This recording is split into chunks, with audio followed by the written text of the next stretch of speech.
আসসালামু আলাইকুম। আজকে আপনাদের সাথে শেয়ার করব রমজান মাসে কলেজা ঠান্ডা করা পুডিং রেসিপি।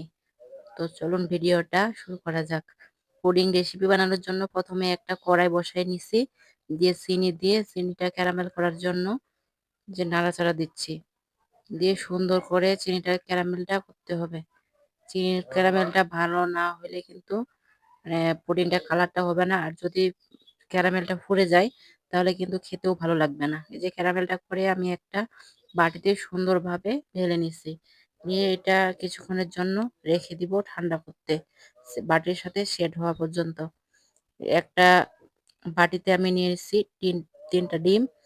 তিনটা ডিম নিয়ে পরিমাণ মতো চিনি দিয়ে আমি এটা এখন মিক্স করে নিব, ভালোভাবে মিক্স করে নিব পুরাটাই, সুন্দরভাবে চিনিটার সাথে, যাতে ডিমের মিশ্রণটা ভালোভাবে হয়, চিনিটা ভালোভাবে গলে যায়। আমার মিশ্রণ কিন্তু হয়ে গেছে, এর বেশি আমি মেশাতে যাব না, কারণ বাবেল হয়ে যাবে, যেটা আমি চাই না। এই জন্যই আমার ওই যে মিশ্রণ হয়ে গেছে। এরপরে আমি এখন দুধটা ঢেলে দিব। দুধ আমি ফুটাই নিচ্ছি, ফুটিয়ে নিয়ে ঘন করে ঠান্ডা করে আমি দুধটা এখন ঢেলে দিব এখানে। ঢেলে এখানে আমি তিনটা ডিমের সাথে 1 কেজি পরিমাণ দুধ নিয়েছি, দিয়ে এখন দুধটা আমি ভালোভাবে ডিমের এবং দুধ মানে সবকিছু ভালোভাবে মিশ্রণ করে নিব। নাড়াচাড়া দিয়ে ভালোভাবে মিক্স করে নিব। যে দেখতে পাচ্ছেন হালকা করে আমি ভালোভাবে মিক্স করে নিব। মিক্স করার পরে আমি এখন এখানে দিচ্ছি ভ্যানিলা এসেন্স।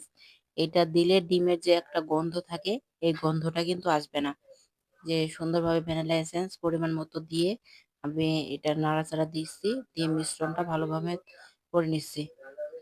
মিশ্রণটা হয়ে গেছে, এখন আমি যে ক্যারামেল যে সেট করা ছিল এই বাটিতে এখন আমি এটা ঢেলে নিব। ভালোভাবে এটা ঢেলে নিব, এই যে ছেঁকে নিয়ে ঢেলে নিচ্ছি, দিয়ে আমার এই যে কমপ্লিট ঢেলে নিচ্ছি। এখন আমার এটা হয়ে গেছে, এই পর্যায়ে ঢাকনা দিয়ে দিব। ঢাকনা দিয়ে যে কড়াইয়ে আমি একটা চুলায় একটা কড়াই বসাই দিয়ে এখানে আমি একটা কাপড় দিয়েছি, সুতি কাপড় দিয়ে তারপরে বাটিটা বসাই দিয়ে সম পরিমাণ এখানে পরিমাণ মতো পানি দিয়ে দিব। এখানে কাপড়টা বসানোর কারণ হচ্ছে, তাহলে বাটিটা কিন্তু নড়াচড়া করবে না, পানিটা দিলে কিন্তু বাটিটা নড়াচড়া করে। এটা আমি 40 মিনিটের মতো জাল করে নিচ্ছি, মিডিয়াম টু লো হিটে আমি জাল করে নেওয়ার পরে এই যে এই অবস্থায় চলে আসছে। এবং এটা আমি আধা ঘন্টার মতো আমি নর্মাল ফ্রিজে রাখছিলাম সেট হওয়ার জন্য। আপনারা কিন্তু গরম গরম কখনোই এটা ইয়ে করবেন না, না হলে কিন্তু এটা ভেঙে যাওয়ার একটা সম্ভাবনা থাকে।